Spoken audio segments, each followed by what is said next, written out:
Welcome to the Business Spotlight. I'm Gary Crosby, and I'm delighted to introduce today Kevin Karue. He is the Group Director of Beacon Avenue Group. I'm not going to tell you anything about that because I want Kevin to do that. Kevin, thanks for spending some time with us today. Thank you, Gary. Pleased to be here today. Yeah, looking forward to the story. So let's start with a bit of context then. What do you do? Tell us about your company. Right. So my background actually is I'm a qualified lawyer. So I trained as a barrister, cross-qualified, and trained as a solicitor. Worked for a couple of years as an immigration and human rights lawyer. As we came into COVID, I pivoted, if you like, and went to run a legal technology startup. Okay. Which is called Lithium. We attempted and had a good headway in terms of creating technology to essentially make wills more convenient. So I switched to essentially selling software to lawyers. And I thought as a lawyer, I should know how to do that. And I quickly discovered, no, selling is a skill on its own. And you've got to learn how to do that even within your own field. Okay.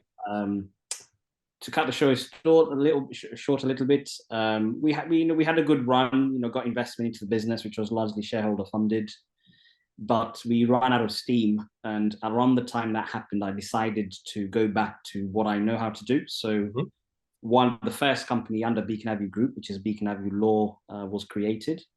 We provide non-reserved legal services, and what that means is we're not a regulated law firm yet, but there are things that we do. For example, we provide HR services to businesses that are licensed to sponsor migrants to come to the UK.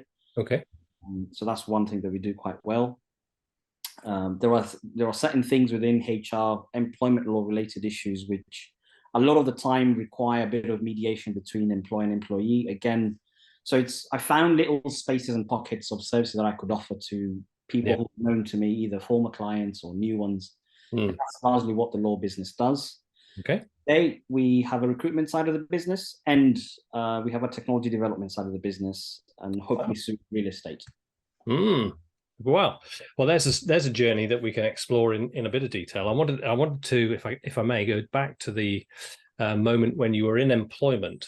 Yes. And you said to yourself, now's the time for me to start, do a startup. What was that moment? What was the trigger there? What was the thing that made you go, right, I'm going to give this up and do a startup? Two or three things. One was in 2017, when I was in employment, I accepted an offer to go and create the first branch office for the law firm that I was working for. So I moved to Manchester to effectively create the branch and run it. I was still a trainee, which means there were other senior solicitors who could have done that, but the offer was made to me. I decided to accept the offer, and between late 2018 all the way to the end of 2019, that's what I was doing. Right. I had different ideas about how I would have grown the branch and how I would have run it. I encountered disagreements in terms of an ideological level, which I didn't agree with. And that was kind of the precursor of thinking, oh, I might want to do something else. Yeah. We had been talking about Lithium for a good 2 years at that point, and it was around the same time we actually took steps to actually create the first version of the product, the app, and so on. In December of that year, I was getting married, but by the time I was going, I had decided when I come back, I'm not going back to the same job. Right. COVID was coming, but I had decided, no, I'm going to go and give this startup thing a go, because I like solving problems, and I have two passions as legal and technology. So I thought it's a good fit. I really like the shall we say flexibility you get when you're running your own business, albeit there are other sides that comes to it. So that's really was the trigger to go from one thing being employed to the other. The other small caveat I might add why I decided to do it, and I'll be very unpopular amongst any lawyers who would say this. When you're practicing, most lawyers don't have happy lives because it's extremely busy, target driven, and doesn't have the margin for error. And not that you're looking to make errors, but things can go catastrophically wrong for a client because you missed something, you were too tired, or this or the other. And I couldn't see myself doing that forever. So putting in 10, 15 years, the best I'd be hoping for is to make partner in a firm somewhere, but I wouldn't really have control over what I want to do. So I just want. That's fascinating, because of course that's, looking at the future, looking at the pathway, and thinking to yourself, that's actually not for me. So I don't want to go through the whole Lithium thing, but I'm really interested in the lessons that you learned as you went through that, because clearly, as you said at the beginning, it was something that didn't make it out into the commercial world, if you like. But what were the lessons that you took away, you and the groups that were involved in Lithium? It's really important, first of all, if you can, to have a good level of funding to give you, I might even say 18 months minimum runway. Yep. So that's one thing. Yes, we did put money into the business, but also the makeup of the team. It's not something I've discussed with the team entirely, but I think we have the same ideas. Yeah. Our team was spread out around a lot, all over the world, which meant we had 2 partners who lived in Australia, 1 person in California, and then 3 people in London. The trigger to move to run it was I became full-time CEO, but the rest of my shareholders were still doing what they're doing in their respective lives. Okay. I can see this now but I didn't see it that way at the time, because we hinged everything on, okay, I'll go full-time, I'm dedicating all my time. Then, we'll make a sale, and then, we can put more money in, and then we can hire a team. This is what we hope to achieve. It didn't work out that way. So the second lesson I'd probably say is, and if I was to do it again today, and I am going to do it, is set up a team right from the start, whether it's a technology co-founder or a marketing co-founder. Sales and marketing have to go together regardless of the product. So, I'd probably say funding and, hire a team, essentially, which is what I do differently today. There's loads I can talk about, but, maybe no, but that's, isn't that a great lesson at the beginning for people? Anyone who's watching this and thinking, well, I'm thinking about my startup, is that you've got to think very carefully about the team and the runway that you've got and the cash that's in the business. And, so good experience there. Great insight. Absolutely. I think probably some, people want to do a startup, maybe spend a little bit more time. I can't do it yet because I haven't got enough money. Now, that's a good reason. However, I think generally when you start doing things, some problems solve themselves because you're in the momentum of doing things. When I first expanded my team beyond me to hire, I didn't know where I was going to get money for payroll from. But I knew I'd reached the limit of the amount of time I had for the clients that I have. Yes. The only answer was, well, I need to hire them. And if we're doing more business, then more clients are paying, and therefore I'll be able to pay them. So absolutely, they'll pay their own way ultimately. Absolutely, exactly. Yeah. Okay, so Lithium came and went, and suddenly you were back again, thinking still about that entrepreneurial mindset. I'm not going to go back and work for somebody else. I'm going to set something up, and Beacon Avenue was born. Tell me about the first part of that. You said helping people with the legal process of migration. Yes. So what I know well within the field of law, I know loads of areas, but the area I spent the most time was within immigration, human rights, and so on. So we started working because there's a huge labour shortage in the UK across many industries. Yes. Particularly within health and social care, which is one of the reasons why the pandemic went as bad as it did, because severe shortages of carers and other things. So I ended up having loads of close friends and family members who had and are running healthcare businesses. Yeah. They needed to understand how the licensing system works. And it's a very unique system because it's not actually law. There are a set of guidelines created by the government, which are contained in PDF documents, which you then have to understand what you're applying for by applying for a license, which is ultimately to be a small part of an immigration. Almost they're subcontracting that to you. Yes. You can then use that license to get the labor that you need. So we started helping them understand their compliance and HR duties, because that also sits alongside your duties under employment laws. You've got to do both quite well. And that's really where we started. I had one client, we started there, and then we had another and had another. I don't know if it's just fate but when I was in practice, that's what I did a lot. And I just happened. Most people think this licensing system has just come today. It's been there for more than 10 years, 15 years. Yeah. I've been part of 5, 6 years working day in, day out with loads of corporates and things. So it just happened to be, I don't know, the stars aligned. Happened to be the Mm, area that I know most, and mm, there was a need from loads of clients who are massively recruiting. yeah. And the rest is history, as they say. Mm, mm. What do you think? What's the status of the people who cross the channel in small boats in your mind? I might need to ask you to clarify that. When you say what's the status, do you mean from a Yeah, legal point of view? the immigration status, or the moral status, or the human status of these Ah, people. okay. Um, so the UK, unlike some countries, does not have a way for you to claim asylum from outside its borders. Right. So there are many people who have genuine reasons to flee where they're coming from, and Hmm. they have to enter the country legally to be able to get the help they need. Yeah.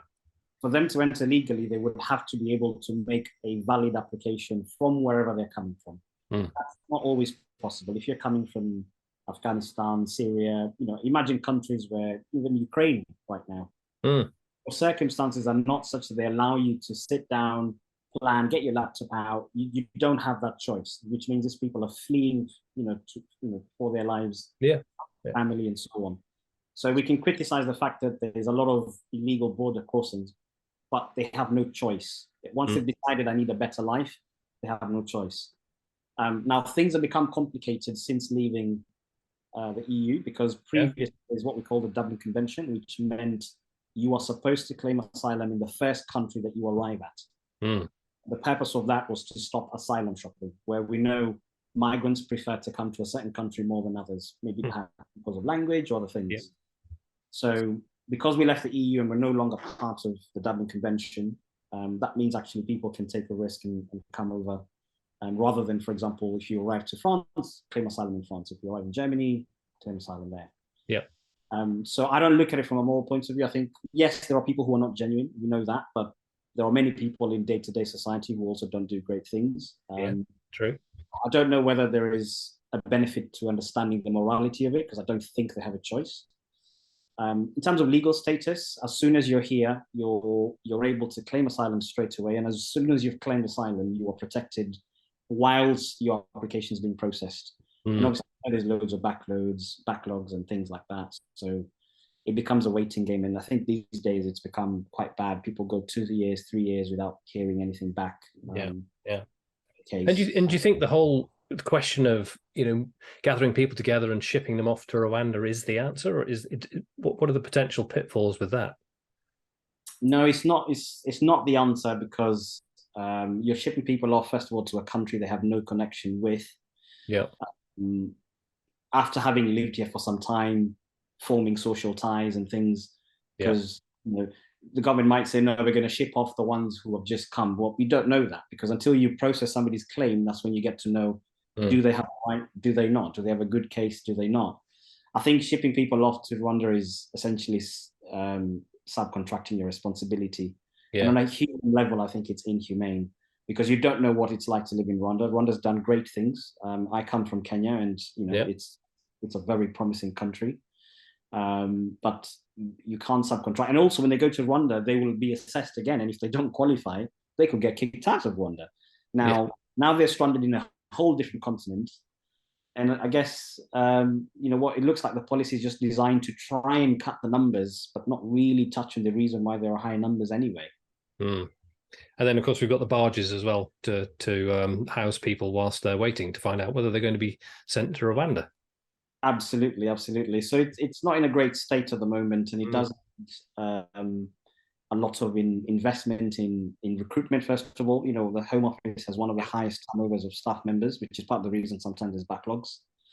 And sometimes maybe taking a slightly different ideological approach to immigration. So, for example, the US is quite harsh with the immigration policy. However, everybody gets a fair chance to prove their case, thoroughly done, and so on.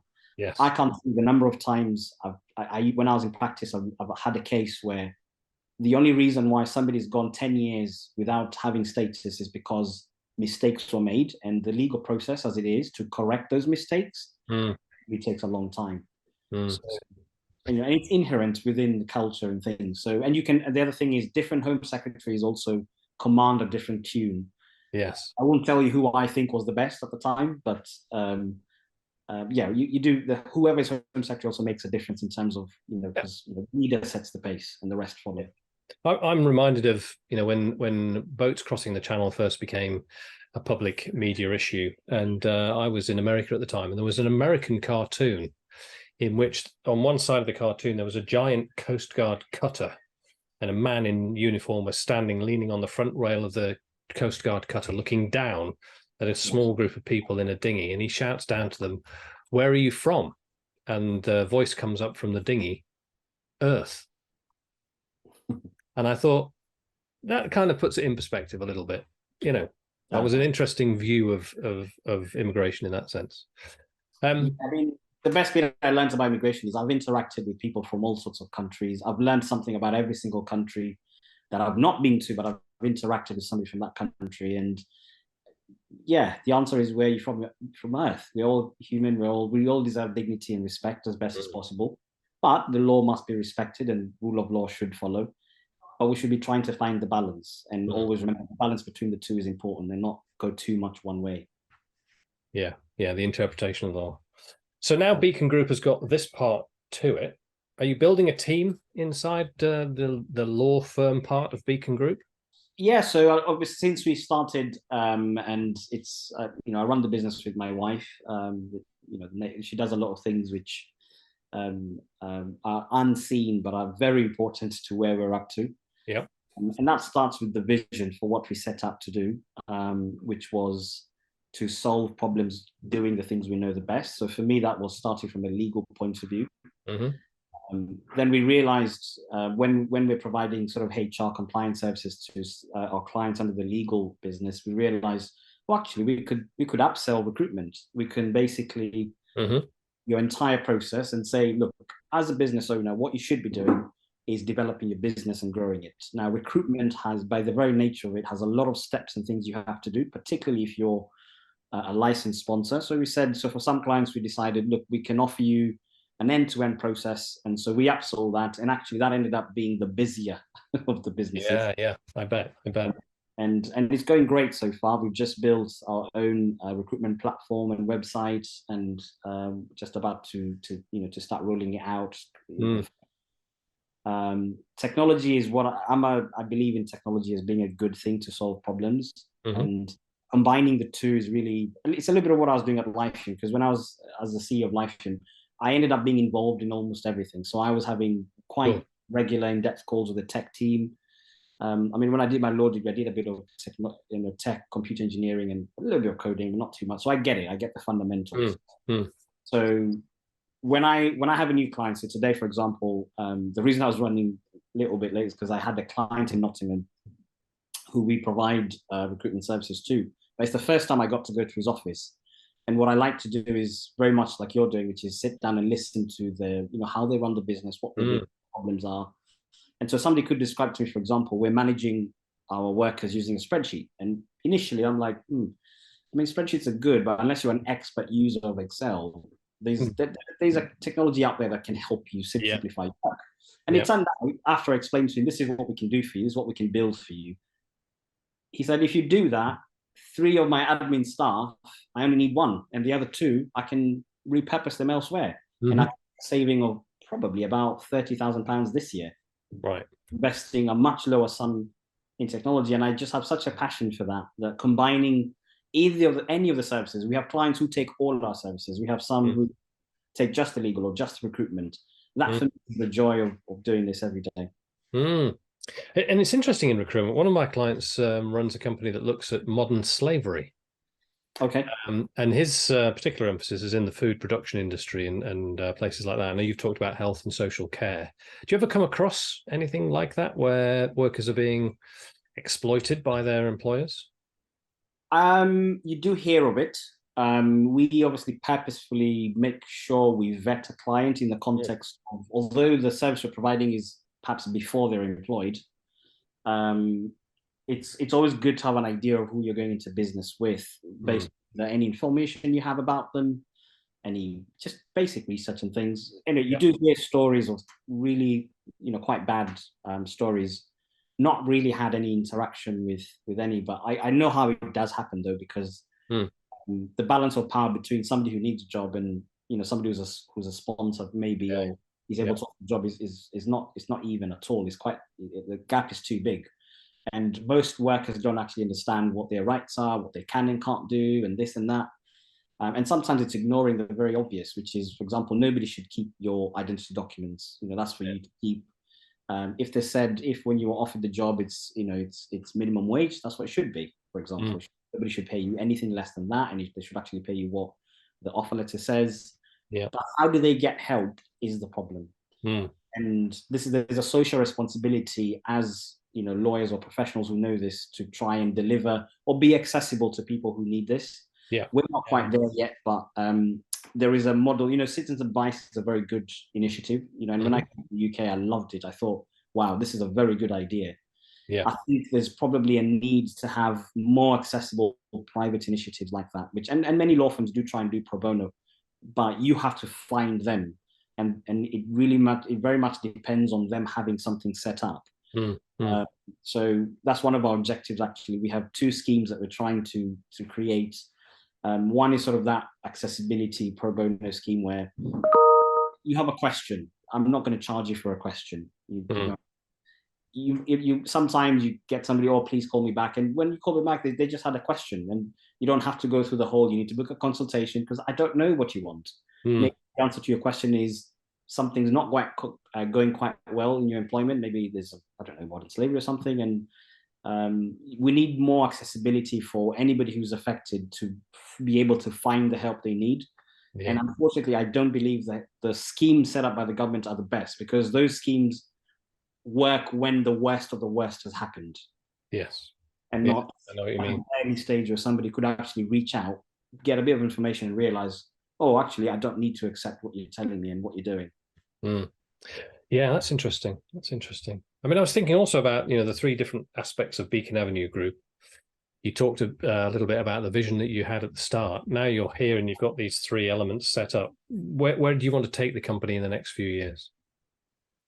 So I'd say mid to long-term objective is within the four areas, so legal, recruitment, technology, and real estate, is to have each business essentially standing on its own. At the moment, only two of those are really trading and can support themselves. Yep.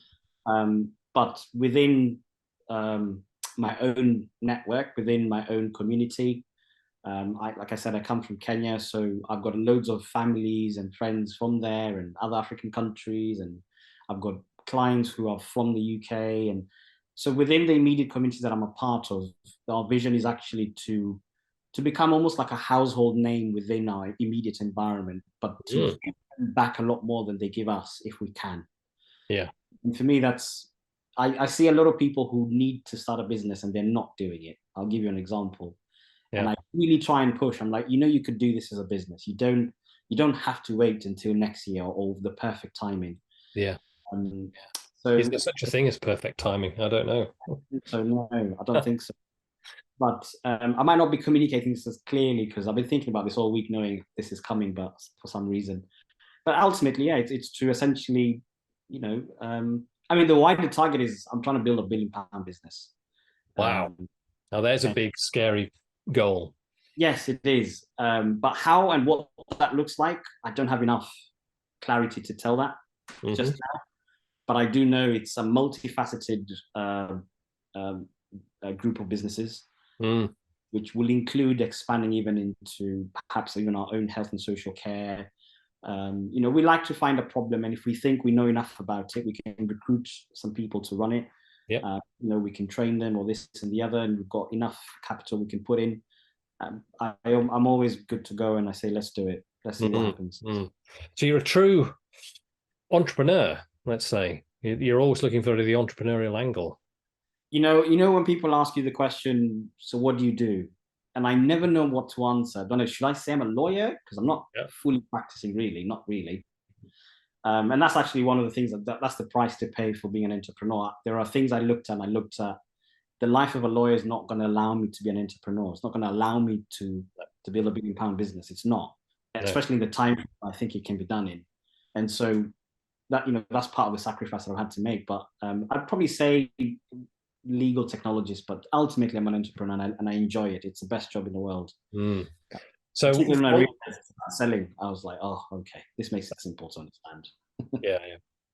So one final question to wrap it up with, because I think this is in my experience as a business coach for 5 years in Peterborough, and I look at the people that have been my clients, the ones that have really been successful are the ones who look at themselves and they say, this is what I'm like now, and this is what I need to be like in order to run £1 billion business, to use your example. So how does Kevin have to change over the next few years to become, the head of that kind of enterprise? So this year I started with, the main objective this year for me has been separating ownership from operations, which means I stopped being the business. Yes. In the beginning, and for many businesses in the beginning, you kind of end up being the business. Yes. And it's a fundamental flaw in any business, because if you're not there, then nothing's happening. Yeah. And you become the only person who can essentially push things. So one of the things that I have been doing, and I'm going to continue doing, is essentially replicating that model of operations is not the same thing as ownership. So building structures, and it's actually allowed me time, for example, to be able to sit here and talk to you today. Yeah. To do one meeting and come down, and the next thing is, there are things I'm also trying to do, like I'm trying to replicate life here in a different country. Right. There's a lot of strategic partners that I need to be able to connect with, and probably be a little bit more open to how you collaborate with people. What I mean by that is sometimes you may collaborate with somebody and maybe what's in it for you or stake-wise is not that much, but it doesn't matter if you get the thing off the ground and it's running. There's loads of things I don't know, but I'm excited for what's coming, and very, very motivated. And we generally hit the target most of the time when we set out to do something. I think, that's two final outstanding lessons for business owners: separating ownership from operations. Brilliant piece of advice. If you are watching or listening to this, just have a think about how that applies to you. And then, the second one, the power of relationships. And actually, you were talking there really about being abundant and not necessarily having to have a completely transactional return for building a relationship. Again, brilliant piece of advice. And I could talk to you for a lot longer, but time is against us, I'm afraid. So, Kevin, let me just say, again, thank you very much for spending the time with me, and thanks for sharing all your ideas on the Business Spotlight. Thank you very much. I've enjoyed it, and let's keep in touch. Thank you.